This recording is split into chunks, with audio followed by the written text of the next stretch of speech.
The flash. You're sitting in your living room, and suddenly, the sky turns brighter than 1,000 suns. No sirens, no warning, just a blinding, silent flash of pure white light. Right now, a countdown has started. You have exactly 60 minutes to make the right moves, or you are entirely cooked. In this video, we are breaking down the exact step-by-step survival protocol for the first hour of a nuclear strike. Your instincts are going to lie to you. Panic will get you killed. Here is the blueprint to survive the unthinkable. The shockwave. Minute 1. The light is gone, and everything is dead quiet. This is the deadliest trap. Human curiosity will tell you to walk to the window to see what happened. Do not move. Depending on how far you are from ground zero, the shockwave takes between 10 seconds and 2 minutes to hit. It travels faster than the speed of sound, carrying pulverized debris. If you're standing near glass when it hits, you will be shredded.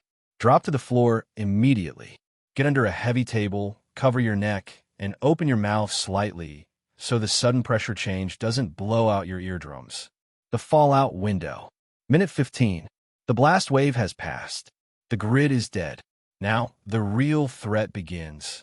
You have roughly 15 minutes before the radioactive dirt and debris sucked up by the mushroom cloud starts falling back to Earth. This is called fallout, and it looks like gray snow. You need to put as much mass between you and the outside world as possible. Concrete and packed earth are your best friends. Get to the center of your basement. If you don't have a basement, get to the most central room of your house with 0 windows. A hallway or a bathroom. Sealing the tomb. Minute 30. You are in your safe zone, but radiation is a ghost.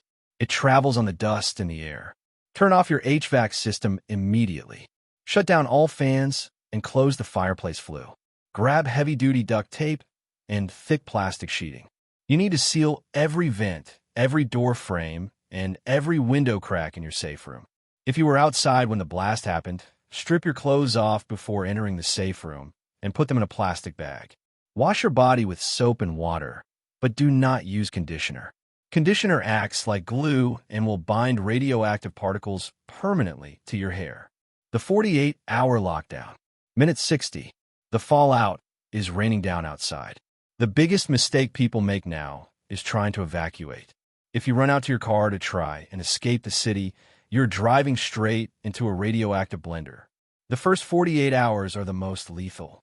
Radiation levels drop by 80% after just 24 hours and 99% after 2 weeks. Your job is to stay in your concrete tomb, stay perfectly still, and listen to your hand crank radio for military instructions. The world as you knew it is gone. Subscribe to VoltBandit for more hardcore survival tactics. Stay ready. Stay dangerous.